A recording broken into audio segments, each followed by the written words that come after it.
Wow, Cece. Hello. That was fast. Bye. That was quick. Hi, everybody. I'm working on some invites here, so give me a second. If only I was better at this and I could do this before.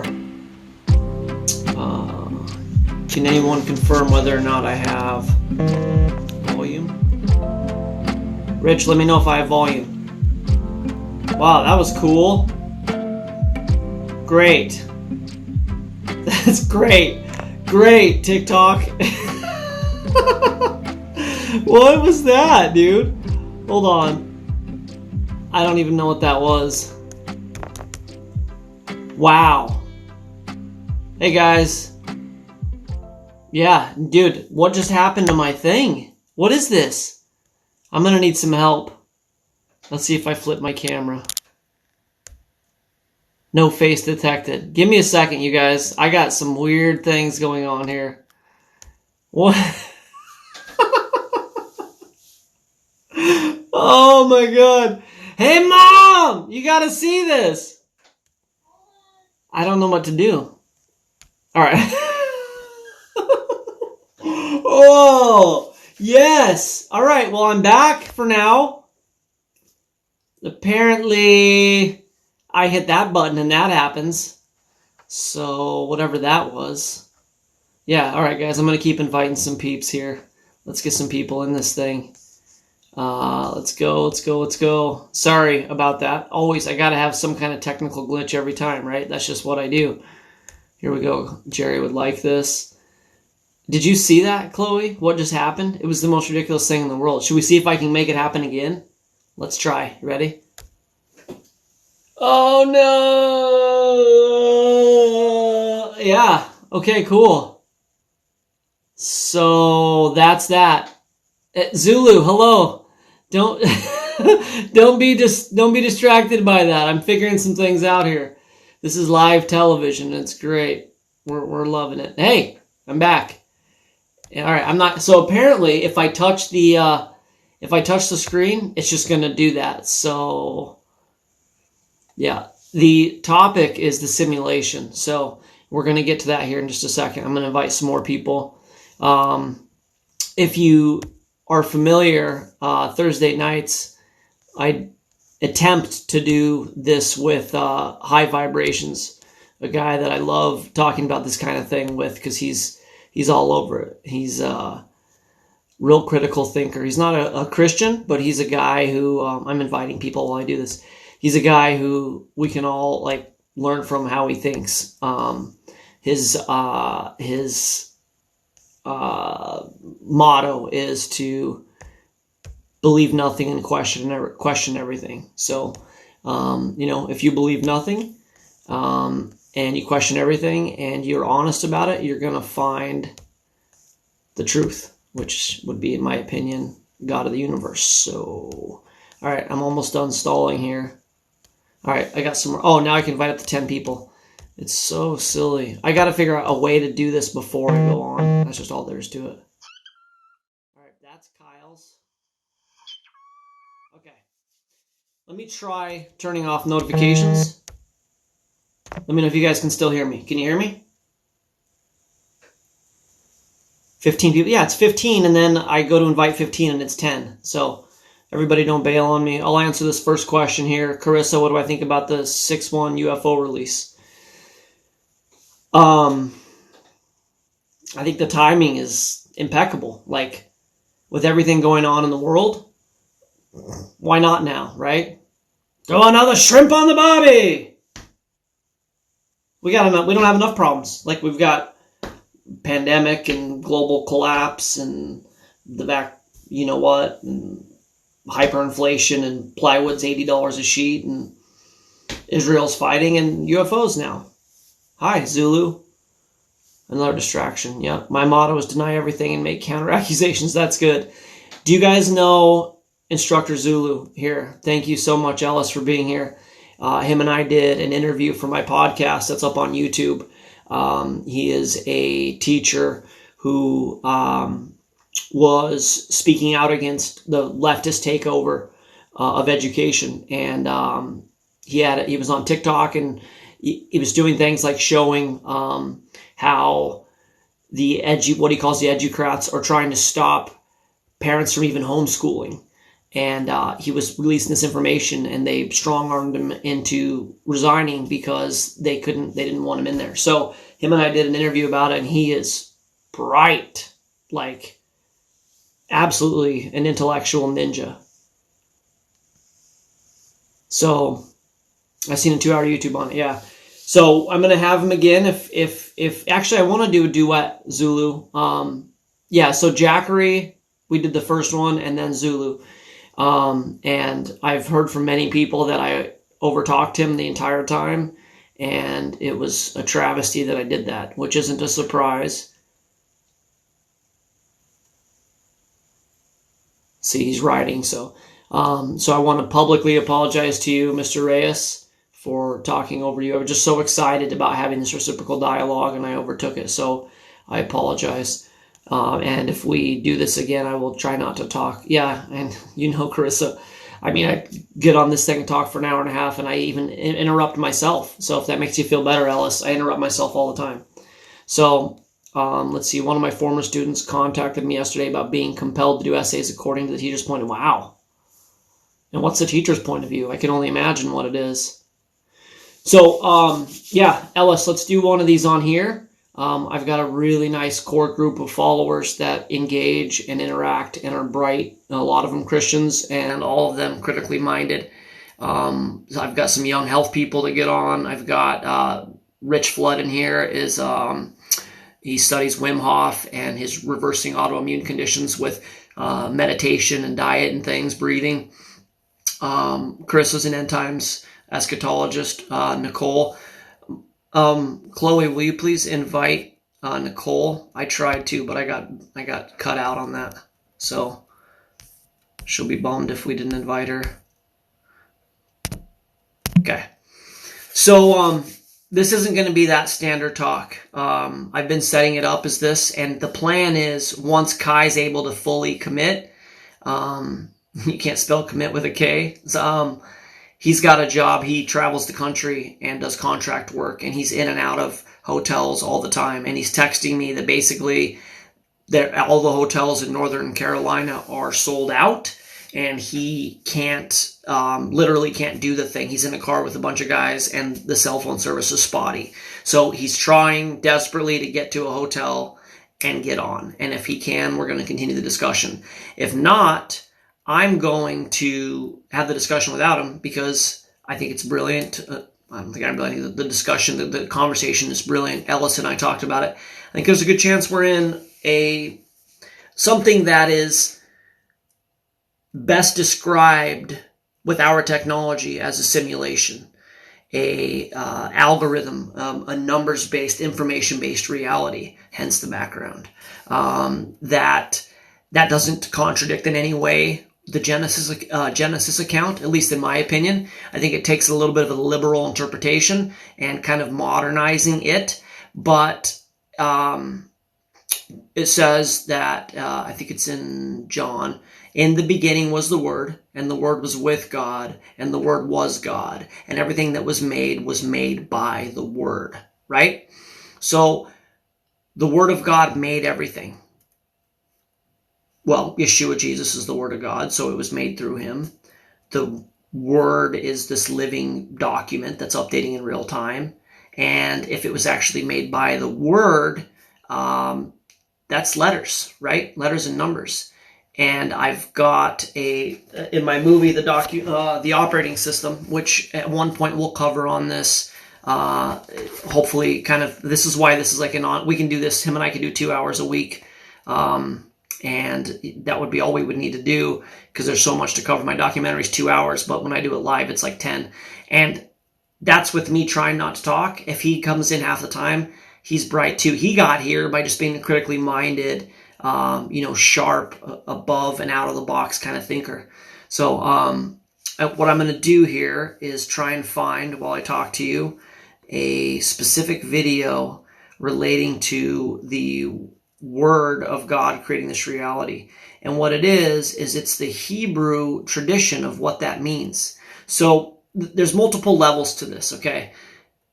God speaks this reality into existence.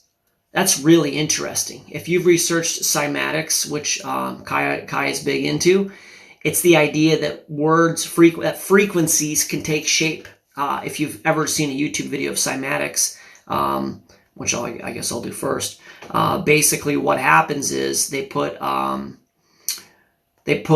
cornstarch or even salt in on a speaker, and they resonate different like the sound D, the sound A. Oh, this is like some crazy techno version of this, but this will give you an idea of what we're talking about. I gotta tell you that I don't love this iPad. All right. This is a guy playing a synth, which is kind of cool. Man, this isn't the one I wanted. Sorry, guys. Here we go. Cymatic speaker dish. What this is sounds, frequencies being played on... Oh, this effect screwing it up, isn't it? I'm going to have to... Should I maybe get rid of this effect? Or can you guys see it? Can you see the speaker if I put it in the right place? So here's what they do. They put liquid on a speaker, and they just do like a frequency, 144 hertz or whatever. And different frequencies cause different shapes. This weird circle thing. It does like really intricate patterns. Let's see here. Hopefully it'll do more. I should find one. Anyways, basically the idea is that sound, when seen through a medium that expresses what the frequency is making, creates patterns, tangible objects. And so this idea that God speaks the world into existence is potentially interpretable as just the frequency of his mouth creating this reality, which isn't wrong as far as what we're understanding as the nature of reality. But there's this other version that I want to get pulled up here, where basically when it says, I'm going to pull it up right here. Give me just a second. I partially blame Kai because I wasn't anticipating doing this exact thing. But watch this. The idea of what he meant by speaking this reality into existence has a totally different meaning. Here it is. I don't know if you guys have seen the operating system yet, but it's pretty vital to this kind of thinking. All right. Context of the simulation hypothesis. We call the Hebrew language the DNA of creation. What does that mean, that the Hebrew language is the DNA of creation? It means like this. The major premise we have as Jews is that Hashem created the world by first creating the 22 letters of the Hebrew alphabet and the numbers 0 through 9, and by combining letters together, he created the reality of everything that we know. Whoa, wait. We have to hear that again. Is that Hashem created the world by first creating the 22 letters of the Hebrew alphabet and the numbers 0 through 9, and by combining letters together, he created the reality of everything that we know. Did you get that? So, according to this tradition, in this scenario, the creator he created this reality through an alphanumeric code, right? Ellis is going to be all over this. He did software coding. In this tradition, and this is what's called the oral tradition in Judaism. And this is, so you have scripture, which is, and the Lord spoke in Genesis and Moses and the whole thing, the Torah. And that's almost a legal document. It's very specific dates, times, people, things like that, right? This oral tradition is what the Jewish people taught it meant. Like experiences, like guy who knew Moses was like, yeah, I was there, and this is what happened, and this is why, and whatever. And it adds a layer of depth to the teaching that is hard to get just through the topical text. If you read a news article and the news article says, on this date, on this thing, a shooter in Las Vegas shot bullets out of a hotel window and killed a bunch of people. That's the one that came to mind for whatever reason. And, but the people that were there were screaming, you can hear it, and like they would tell a story that was much more immersive.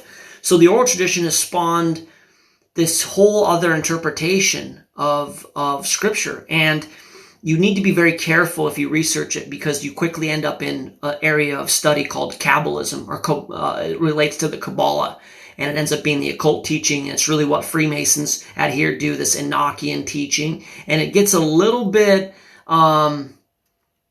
woo-woo, borderline like dark arts, dark study, astrology, things like that, which is weird to think about the Bible in that context, but it can be. So you got to be careful with it. But in this oral tradition, it wasn't just that God spoke this reality into existence. It's that he used the Hebrew letters and the numbers 1 through 9, 0 through 9, and he arranged them in a way that created this reality. What this representation is that you see behind me is not only awesome looking. I love the imagery of the Matrix. It's how software coding works. Normally, like in the Matrix, it'll be ones and zeros, ones and zeros, ones and zeros. It's binary. And 1 and 0, it just means off and on. That's how our computer system works. It's circuits. And if it's 1, then it's on. If it's 0, then it's off. But how you get the computer to make an immersive world, screens, the building, like the player, the level that the player's in, software coders actually write out script in a language called ASCII, the American Standard Code for Information. And in that scenario, every letter has a numerical value, which is Hebrew, right? That's the idea of Hebrew. If you saw my video on 666 and Volkswagen and Gematria, it's this idea that there's an alpha representation and a numeric representation, and they write coding. So instead of having to write a code that's like 100110101010, like that'd be a fun job, right? You don't even need a 10 key, you just need a 2 key. 10101010101010, hexadecimal value, yes. So in this scenario, you can write the lazy brown fox jumped over the river or whatever, and ASCII takes the L and makes it a 500, which ends up being 100011 or whatever. I don't know exactly.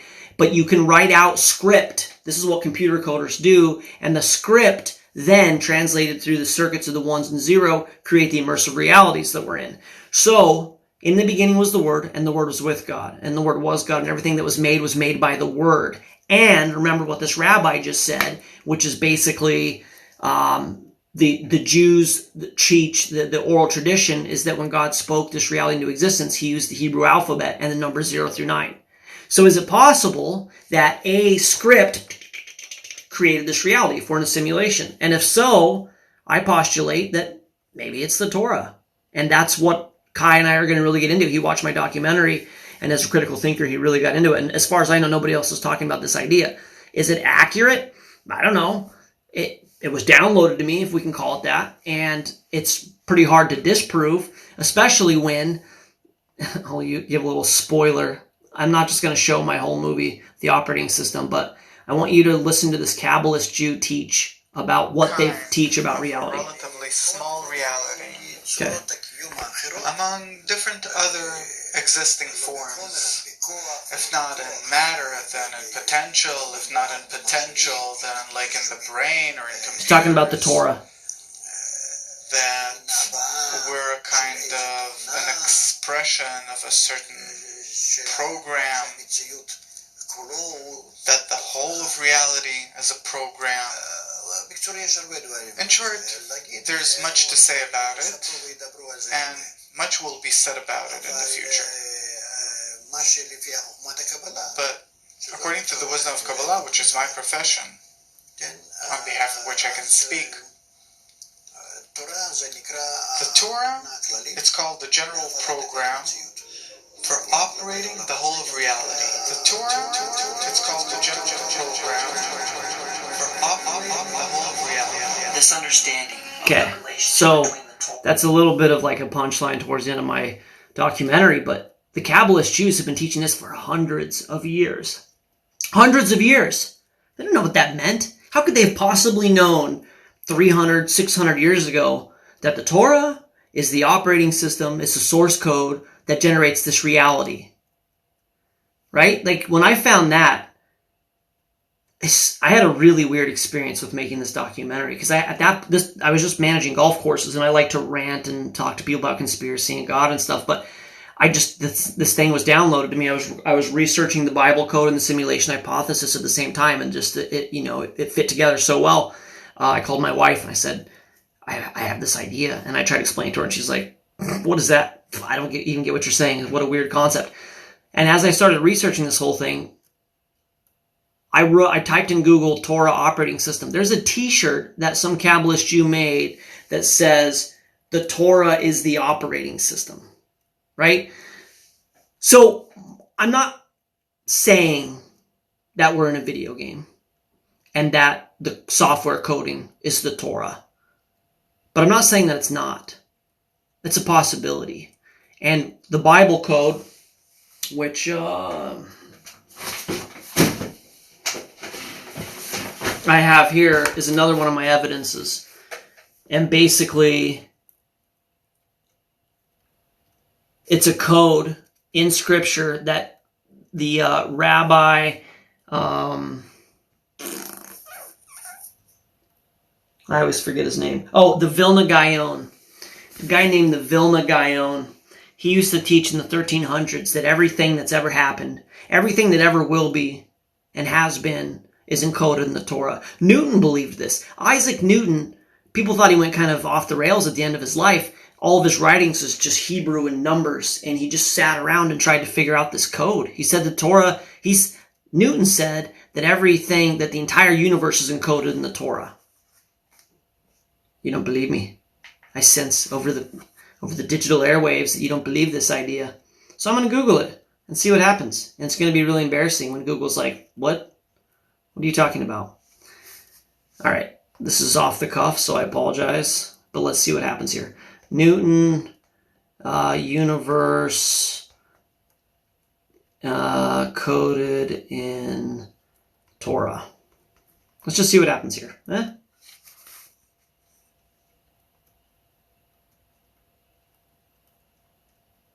Biblical scholar and prophet, spent much time seeking and revealing what could be considered a Bible code. He placed a great deal of emphasis upon reading the book of Revelations.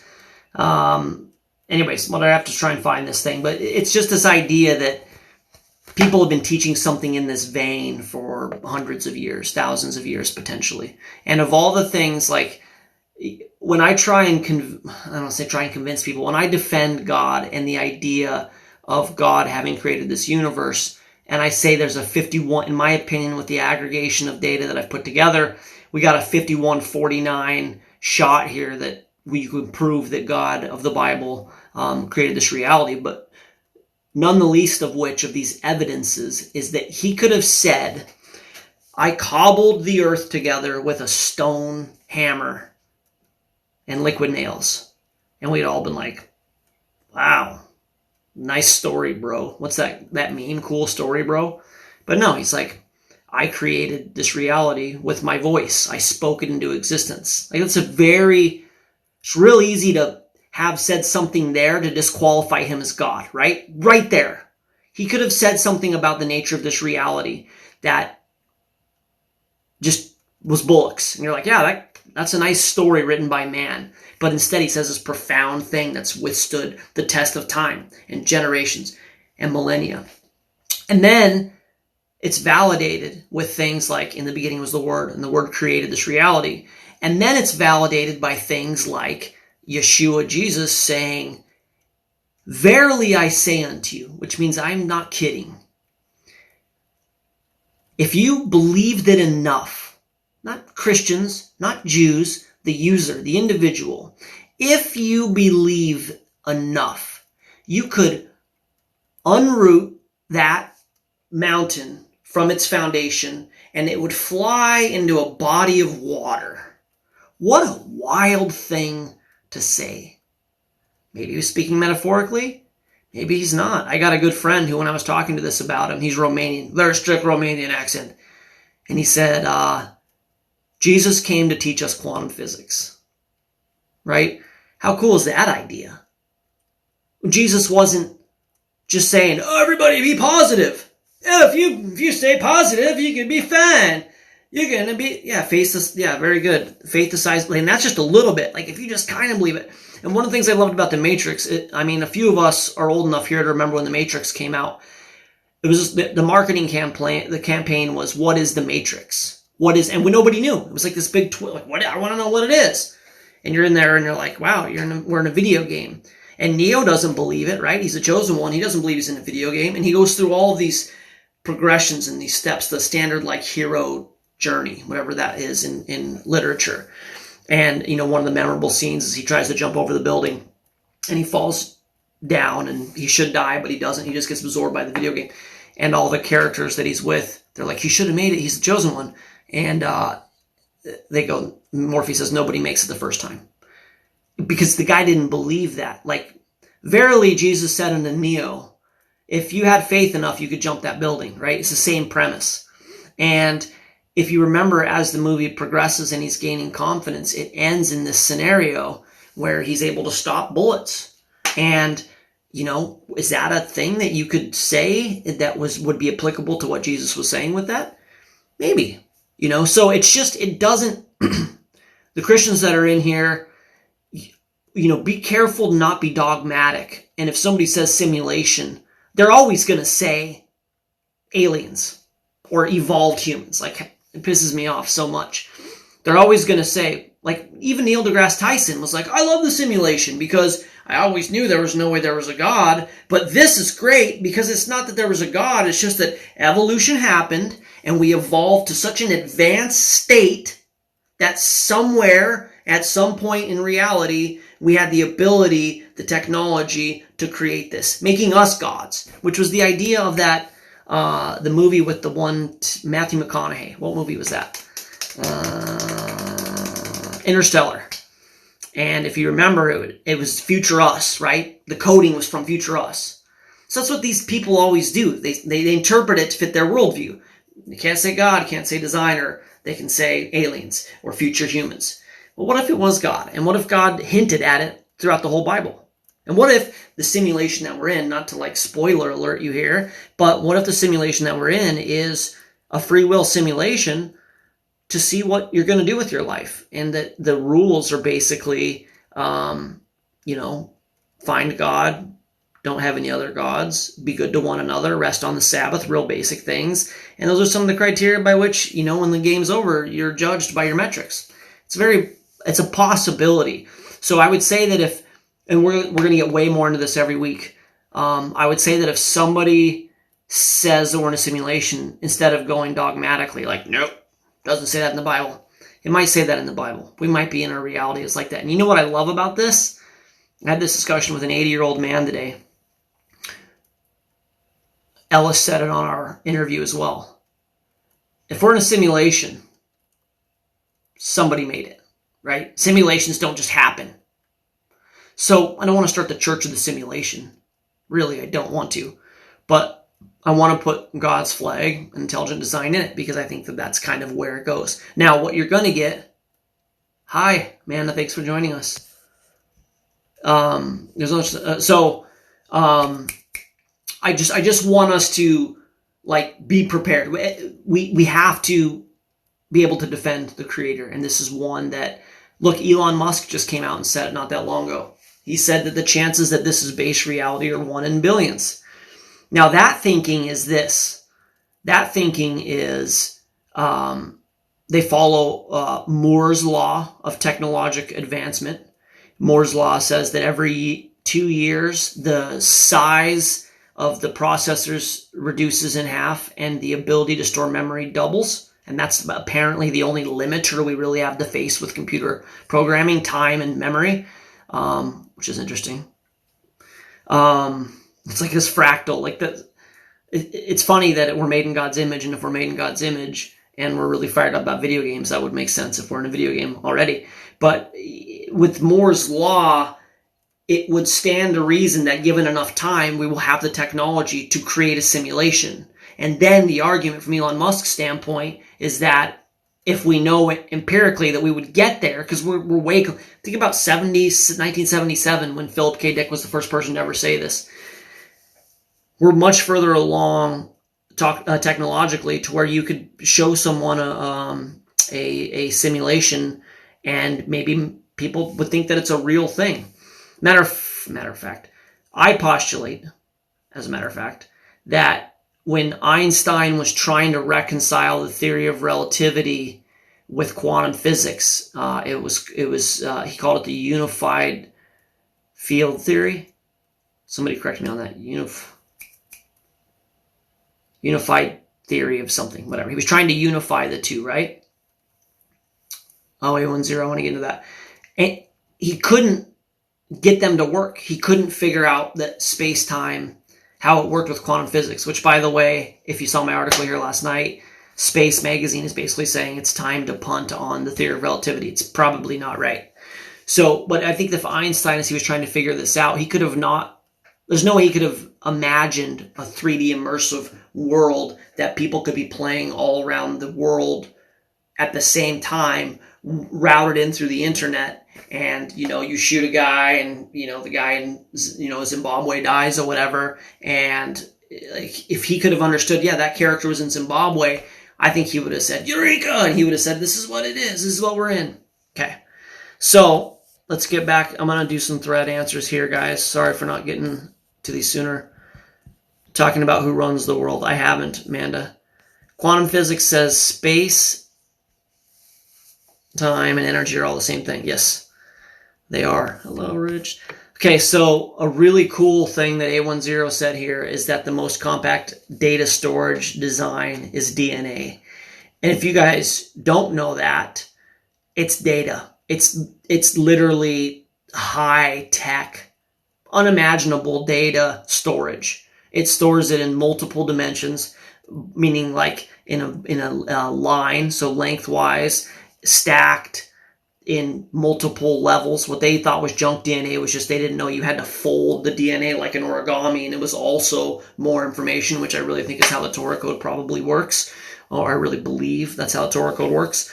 And data scientists, computer scientists, are actually looking at how data is stored in DNA, and they're trying to make their own version of DNA, because there's something like, and I'm speaking out of memory, shoddy memory, but one DNA holds like from here to the moon in floppy disks or CDs or something. I dated myself with that one. Some ridiculous amount of memory in one DNA particle. Molecule? I guess it's a molecule. Seems more advanced than that. And I also say that if Darwin was alive today and Watson and Crick had decoded the DNA, he would have been like, yep, that's that. Wrong. I was wrong. Because that doesn't make any sense. Which, by the way, science has an answer for. And it's that aliens brought it here. So, whatever. Thanks, Richard Dawkins. So yeah, DNA. That's the thing, like, this discussion I had with this really, really awesome 80-year-old man whose son-in-law teaches physics at the high school up here and is a wild atheist. The son-in-law heard about me through a guy, and I wanted to debate him. And they said, what's he about? And he said, intelligent design, these cool ideas, whatever. And the guy said, I don't want to debate him. I don't have time for that. Like, totally poo-pooed me, whatever. So it turns out that the guy that I talked to today is the grandpa of the children that guy is the son and the father-in-law of, if you guys can follow that. And he was telling me, how can I reach the kids? And I tried to explain to him how with atheism, you're going to hit a wall there because they're totally married to their belief. But a good way to start is these ideas of, hey, science is questioning everything. Like if let me be really clear about this. If we're at a place technologically that we're going to doubt the theory of relativity, and more specifically, because the theory of relativity I think still stands, but that we are in a matter and energy-based reality only. I'm trying to find this here if I have it. Everything's out the window. Everything's out the window. Everything's out the window. Evolution, for sure. If Einstein's theory of relativity or space-time and matter reality is in question, okay, then why isn't evolution in question? How many other ideas from 1860 do we religiously, dogmatically hold on to? I mean, outside of, I'm trying to find this, outside of Einstein's theory, most everything else has changed, right? We went from geocentric to heliocentric. I think there were some other cosmological views. We keep getting these different ideas of how things work. And so I think the only thing that we know for sure is that we don't know. We don't know. We don't know as believers. We don't know as non-believers. We make our best guess. And unfortunately, or fortunately, your conclusion is going to be based on your confirmation bias. It's going to be based entirely on where, at what point in your subconscious you formed your worldview. You then run around and grab all the data to support that, including myself. I'm guilty of that. But here it is. Was Einstein wrong? Let's see if you can read this. You can't. It's backwards and in the matrix. Was Einstein wrong? This is space.com. And the article reads, to better understand the universe, we may need to kill off one of the most important theories of all time. Space.com. This was 5 days ago. Was Einstein wrong? Why some astrophysicists are questioning the theory of space-time. And this is what a scientist would actually do, okay? A scientist would go, we don't know. We're supposed to be rigorously skeptical, and we're going to look for answers. And then if we can prove it, we can prove it. I'll give you a little hint, though. You're never going to be able to prove it. If you watched my discussion with Jackery, he talked about the Higgs boson, and he basically said, because he was raised Catholic, he's an atheist, really smart guy, and he says intellectually that he just wants to know the truth. So I think if that's the case, he's in good hands. He's going to get there eventually. But he said that with the Higgs boson, and I apologize to those of you that have heard me say this before, that the scientists had figured out a way to calculate when they smash these particles together. They were going to calculate if the standard scientific model that they were indoctrinated with, that they believed, that they've been teaching, if it's valid, it would hit 120. And if they needed to just throw away every textbook and reality is totally different than what they had thought and believed and taught, that would be 130. Don't ask me how they got there. I don't know. But it came back as 125. Or, it was 132 and 120. It came back 120. It was right in the dead middle. And he said he was so frustrated because he was like, this is it. And a real scientist would be like, hey, this is great. We're wrong or we're right. We're going to just let everything, all of our predispositions, we're going to set those aside and we're going to let science speak for itself. And it came back right in the dead center. Because if we're in a created reality, and the creator is who I think he is, the programmer, as I would like to call him in this reference, he's not unable to present himself to us or herself, whatever you would want to believe with that. I believe my thing, but he is hiding behind the curtain. And the reality is built in such a way that you're never going to figure it out empirically. You're always going to have to choose to believe what it is. And anybody who takes that approach to science, like Kai, who I'm wishing would, be here to get in this, because it's like being in a band. You don't want to sit there and play the guitar by yourself. Actually, I like playing the guitar by myself. Appreciate you guys being here. But it is nice to have his wisdom. A guy like Kai is looking at this and going, you know what? I asked him on one of my lives the other day, I said, you believe in the theory of evolution? And he said, I don't. He's not a Christian. And he said, there's too many holes. Let's do that. Let's think that way. Let's think there's too many holes, or, this is what could be the most likely scenario. So we'll see. I'm going to catch up you guys on threads really fast. Think about the stuff we know and think about the stuff that we have not. Oh, yeah, of course. Well, and it's okay that we don't know it, because specifically to the simulation, we were given 5 senses. Anybody who believes these senses evolved randomly is tripping. I haven't said that word in a while. I was going to say tripping, but I wasn't going to be super hood. How do you evolve senses? How do you know? How are you aware that you're deprived a sense and then build the faculties? Have you guys ever seen the inside of a human ear? Anyone? I don't mean to keep going back and forth on bashing on evolution and into the simulation, but we're in a designed order, right?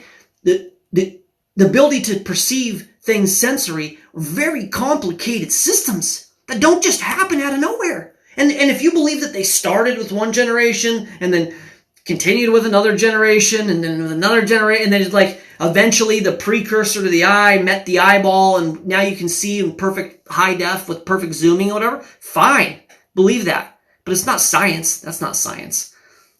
I'm trying to find the human ear and rant at the same time. This is amazing, you guys. These are the kinds of things, if you don't know my story, after my mom and dad died, tragic, horrific deaths, I walked away from God and was just done. If he's there, he's a jerk. And it was science that brought me back. And it was things like what I'm about to show you. The human ear diagram. You guys want to see something? If you haven't seen this.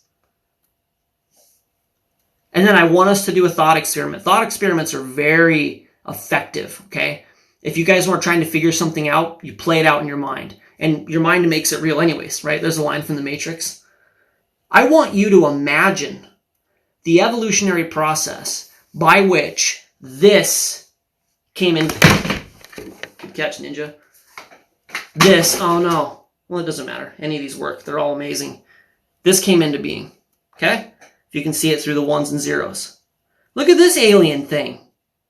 Look at that seashell megahorn Thomas Edison thing that's flashing now as I point at it in the Matrix. Look at that. And then this guy, you got a speaker.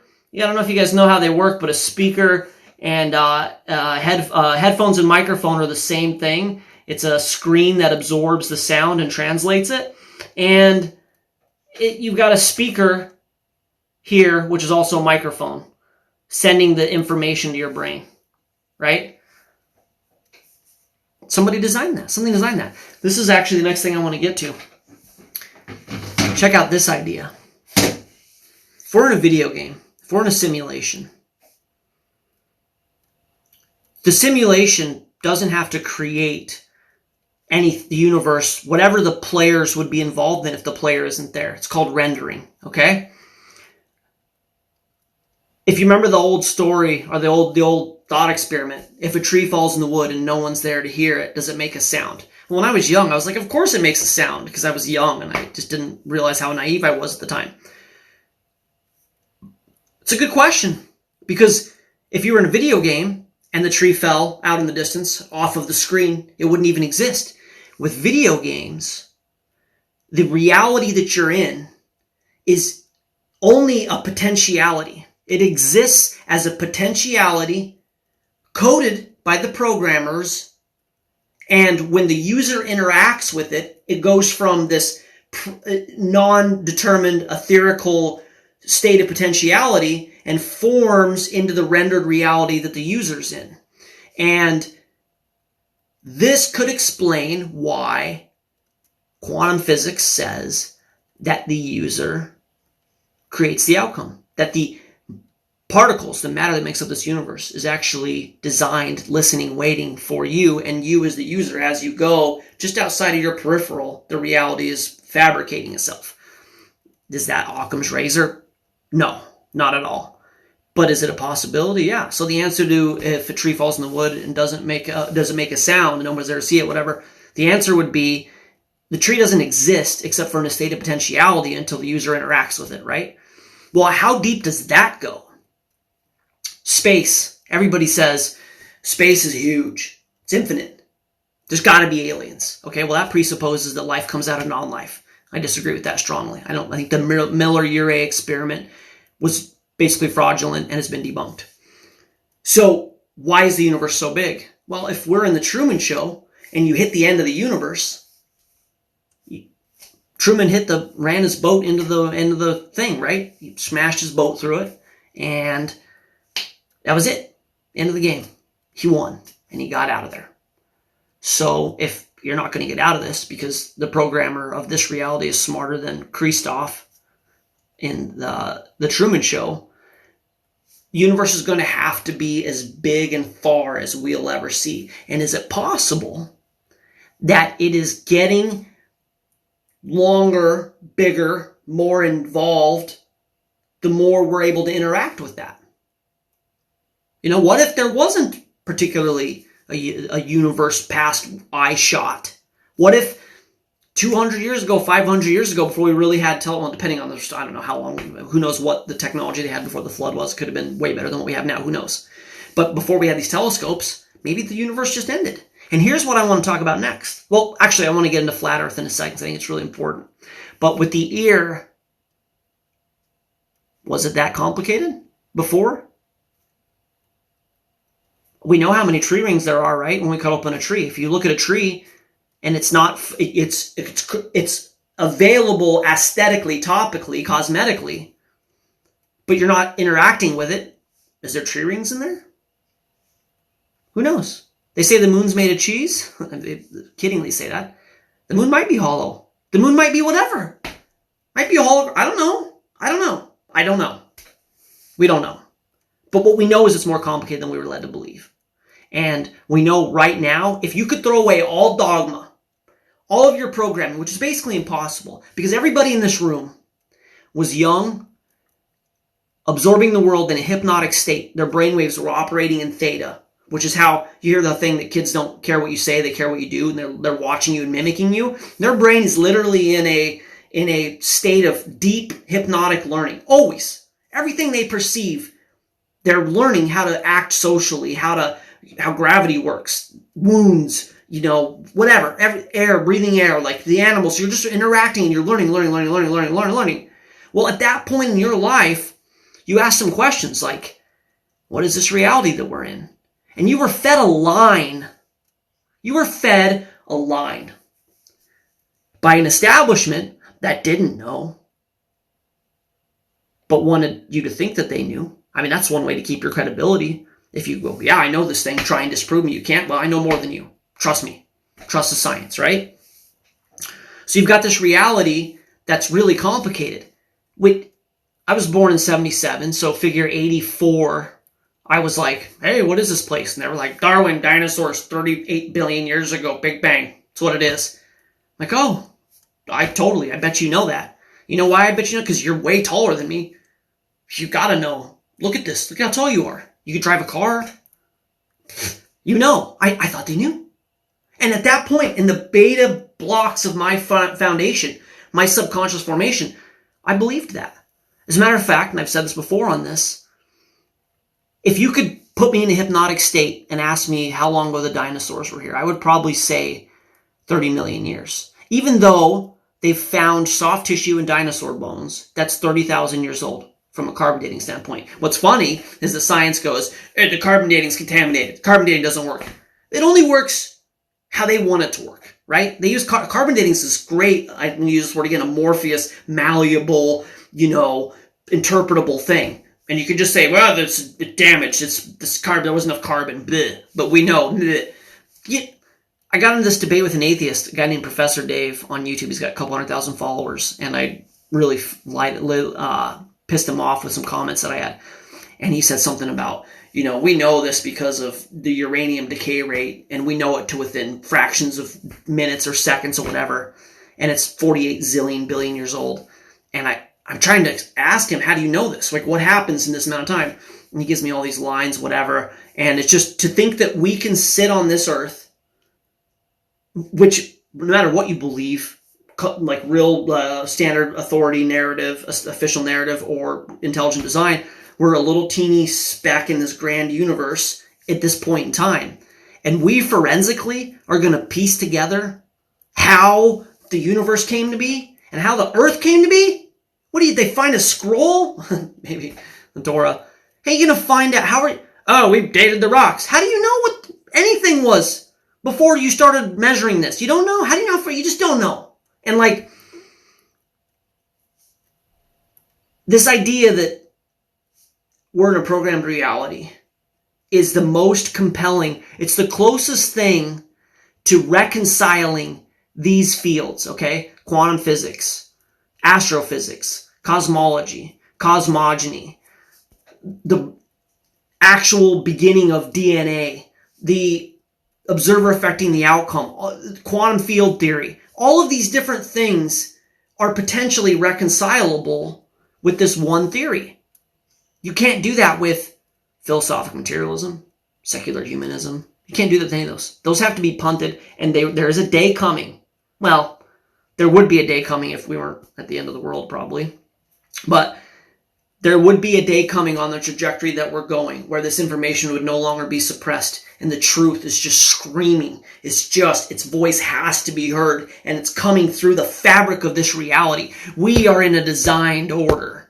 And at one point, that's going to have to be conceded. And we're close, because not the smartest man alive, but for all intents and purposes, as far as the smartest man that we all recognize, Elon Musk, he says we're in a simulation. And that guy, if you believe anything, has figured out a way to fly a convertible around the moon. It's like going to Pluto or something. I don't know. Can he do that? Probably. Does he have some sort of inside hardball? Probably. Here's a good one. You ready for this? Where's my iPad? I try to, like, before I get into this, I try and figure out what I'm going to talk about, but I have no idea where it's going to go. I know it's going to go off the rails, and I can't Google where Luke goes when he goes off the rails. Give me that information. So give me 1 second here. I'm going to look up what I want to be the operating system to my second documentary, and I want the guy that's in here, Hilgerdord, Heilgehorded. I don't know how to say your name, Perry, I'm sorry. He's a filmmaker. I want him to help me with this. I'm going to look this up really fast. Silicon Valley once out of the simulation. Once out of the simulation. And when you think of Silicon Valley, who do you think of? You know, Zuckerberg, obviously. Once out of this, I think of Elon Musk. I think he's the guy. I think that he might be possessed with the spirit of Nimrod. That's a side note, and I know that's a juicy one to just throw out there, but I want to show you guys this really fast. Tech billionaires. Here we go. Backwards in the matrix. Please be able to read this. Tech billionaires are seeking scientists for help breaking humans out of the computer simulation they think they widgeted. It went to like, I was doing pretty good reading backwards, and then it went to like weird German. They think they might be trapped in. Tower of Babel, anybody? Anybody here familiar with the Tower of Babel? And what happened there and what got everybody in so much trouble? Nimrod, who began to become a giant, so whatever that means, united the world, okay? As far as we know, it's at least the second time that this had happened. It happened before the flood. And this united world system basically united in opposition to God and got into genetic modification and having sex with angels and like all kinds of contaminating the human genome and food and all this stuff. Sound like what's going on now? Somebody asked earlier what I think about June 1, the alien thing. How about that? How about saying, oh yeah, we're having sex with aliens? Ugh. That whole thing. Jesus says, as it was in the day of Noah, right? We're like potentially there. So anyways, around the what we call the antediluvian time frame, there was a society of super intellects that had united, right? And God was like, well, anything that they want to think of, they're going to do now. They're taking over the simulation. Hit reset, right? And probably the most accurate historical documentation of this is Plato's Atlantis, right? It was Plato. I hope it was. Plato says that this really advanced technological society was washed into the ocean, right? We all hear about that, and everybody's looking for Atlantis. Maybe you ain't going to find it. It was the entire world system. It was the world system brought to you by Lucifer and the New World Order back then before the flood that got together and started totally ruining God's creation, and God wiped them out, right? Then at the Tower of Babel, guess what happens again? Same thing. Nimrod starts to unite the world. One world, one language. And what are they doing? They're in opposition to God. And they want to build a tower to get into heaven. And now there's all these jokes about it. And the jokes are that like chairs on chairs, like South Park did a joke on it. And they're stupid. And they thought heaven was like in a cloud, right? Because the world system teaches that we were dumb and now we're smart. And the Bible teaches we were smart and now we're dumb. Like choose a side. But they built it in a valley, okay? If you're trying to build something that gets up to heaven, if you think that's where they thought heaven was, why would you build in a valley? You wouldn't. They were trying to build a Stargate, potentially. They were trying to build an interdimensional portal to pull us out of this reality and into God's reality. And if you go back to the oral tradition that I had talked about earlier, Nimrod wanted to get into heaven, not to give God a high five. Hey, great work. He wanted to kill God. That was his intention. So you can see why God is pissed. He's like, what? How do I reach these kids? Now they're doing this? What am I going to do, another flood? No, it sucked. I liked that place, and it sucks. I heard every animal die, and all the dinosaurs. Spoiler. The ones that couldn't swim anyways. Look up Loch Ness Monster. It's a dinosaur that can swim, and it survived the flood. So, anyways, so here we are again in the days of Noah, and tech billionaires are looking for scientists that can break them out of the simulation, right? I'm going to see if I can find this. I haven't done it in a little while. But I found an article, I think it was from Wired, that they wanted to kill the programmer. How to leave the simulation, that's what Google says. Kill the programmer. Who wants to kill the programmer?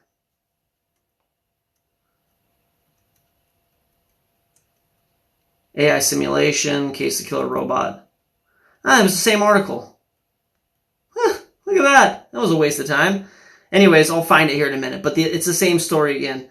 So they're obsessed with the simulation. They're taking it very serious. And whatever. I'll find that for my next one. Sorry. But yeah, same idea. They want to kill the programmer, which is the same story as the Tower of Babel, because history repeats itself, which is really good reason to make sure that people don't know the history. Just wipe out their story in an amnesiac way. Wipe out their entire ability to know their history, their family ancestry, how we got here, what happened. Just give them some bullshit version. Just give them some erroneous, you were monkeys and with this, cavemen drug their wives around by their heads, hit them with clubs, and somebody invented the wheel, and all of these things that are not at all consistent at all with anything that we see. Like anything. Anything. The only thing that's consistent with that narrative is that people wrote in caves their story. That's it. That's why caveman. Okay? Well, if I had an awesome village and somebody came through and wiped out everybody I knew, and I wanted to preserve my legacy, first off, I'd be on the run because I don't have a home anymore. They took my home. They kicked me out of it. And I would want to tell the story. And I would write it in a cave if I was smart enough. That's the closest thing we have to cavemen. What is the actual history that we see? Wildly complex civilizations with technology that we can't even imagine. Like, how would you build the pyramids? How would you figure out where in the hell we are in the universe and line something up with it and whatever? Like, and everybody's like, oh, yeah, that's weird. Or they're like, you're a conspiracy theorist. You believe in rocks. It's frustrating. It's really frustrating. Our reality is much more complicated than we were led to believe it is. Our history is much more amazing and dynamic. There's a study, if you guys want to have fun, maybe I'll do a video on this, about the dispersion from Babylon and the names of the people and how they went into Scotland and China and all these places, and all their names had to do with the things they were doing at and around Babylon. And it all fits together cohesively. It's like a story that makes sense, that if you would have read, you'd be like, wow, how cool is that? That's how we got the name O'Shaughnessy, because the guy was Mr. Sean Gitter. I don't know. That's a bad example, Shaughnessy. But whatever. Like there's all these fit-ins, there's all these ties-ins, and it all makes sense. And you trace back the names and the genetics, and it all makes sense. So that's interesting. Us living in a video game is really interesting. And I said I was going to talk about flat Earth, and then I'll get off to this. I'm going to make a t-shirt that says the shape doesn't matter. And it's going to be a globe, and it's going to be a flat disc like you see with the flat Earth model. And then it's going to be a video game version of the Earth. Because the answer to why this is so complicated, the Earth is flat, the Earth is not flat. It may be neither or both. It may be both, maybe neither. We don't know. It may only become one or the other when we get far enough up to see it. And then, this is going to really bake your cookies. Another Matrix reference, if you guys are truists. It might determine its shape based on what you believe it to be. How about that? How about we fight about that? Let's fight about race, sex, politics, and the shape of the Earth. And now Israel and Palestine. Let's fight about all these things. Well, what if the shape of the Earth is determined by the user, and that's based on what they believe it to be? I'm not saying that's going to happen, but it's not going to happen.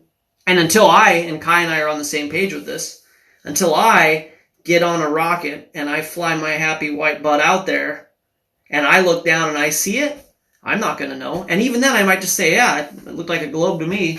It might even be hard to tell because it's hard to tell the dimension of a circle and a ball when you're far enough away from it. So anyways, anybody wrapped up in flat earth, I would just say, I think it's a psyop. I think that it's designed to discredit intelligent design. I love Rob Skiba. He really kicked it off. I get the merits. NASA lies. But if we're in a simulation, they're going to have to lie to get you to believe in aliens and get you to believe in the Big Bang and all this stuff. That's the only way you're going to be able to believe that. Like, they might have just been like, wow, the whole thing's a simulation. Well, that's not going to work for the narrative. That means God is real. And everybody's like, the Earth is flat, and I believe it. Look, NASA lies, the media lies, it may be flat. I think Occam's razor says it's a sphere. I think, to me, the moon looks like a sphere. The sun looks like a sphere. We're probably a sphere. It makes sense that we're going around the sun or it's going around us. Either of those work. The moon's going around us. We know that. What we know is the moon is designed. It's made of reflective dust. If it was made of rock, it wouldn't give us light. We wouldn't have a light by night. And if it didn't wax and wane, we wouldn't have a perfect app in the sky that tells us what day of the month it is. So it's designed by something. And that something might love you. And might have written about in a book that created this reality. And it's 1001 o'clock. I think that's a good time for me to go. I'm going to scroll down. I want to thank everybody for being here. So awesome you guys are here. The supporters, our little core group that I love. I love everybody. We had a really good day. Somehow my video went viral and I gained almost 1,000 followers, which is great. So just keep hanging in there, guys. We're going to keep doing this. And, hopefully keep people engaged and defend our creator. That's my intention here. I'm going to catch up on, it's a brainstorm. I'm going to catch up. I'm going to go right to the bottom, guys. There's over 100 messages. So I'm going to start here at the bottom. Hi, Nicole. I didn't know you were in here. Thank you. Good to see you. Tina, thank you. iMoon. Yeah, John, that's exactly right. iMoon. It's an app. It's an app. Yeah. It's an amazing design and it churns up the waters and is marvelous, and it keeps perfect time. It has never gone even one atomic second off one way or another. And space is, to me, what does it say? The heavens declare the glory of God. And I love it that it says that he rolled out the heavens, right? Which means it's expanding. I love this idea that it's expanding at the rate that we're able to see. And that God's just, keeping it interesting. Thank you, Chloe. Thank you, Amanda. Thank you for coming. I appreciate it. Mara, thank you for being here. Tomorrow's Sabbath. I will not be on. And then Saturday night through Thursday next week, hopefully ending with Kai, if that is able to go through. Next time it won't be as preachy, Bible defendy. It'll more just be kind of the philosophy and his research. He's bright and he's researched a lot. So again, thank you guys for being here. Thank you for supporting this. Have a good Sabbath. I hope you guys get to get some rest. And if you aren't able to, you should try and manage your life in a way that you can. All God says is to rest for him, to honor his amazing creation and the hard work that he put in. So rest for him. Pray for Israel. And I love you guys. Thank you for being here.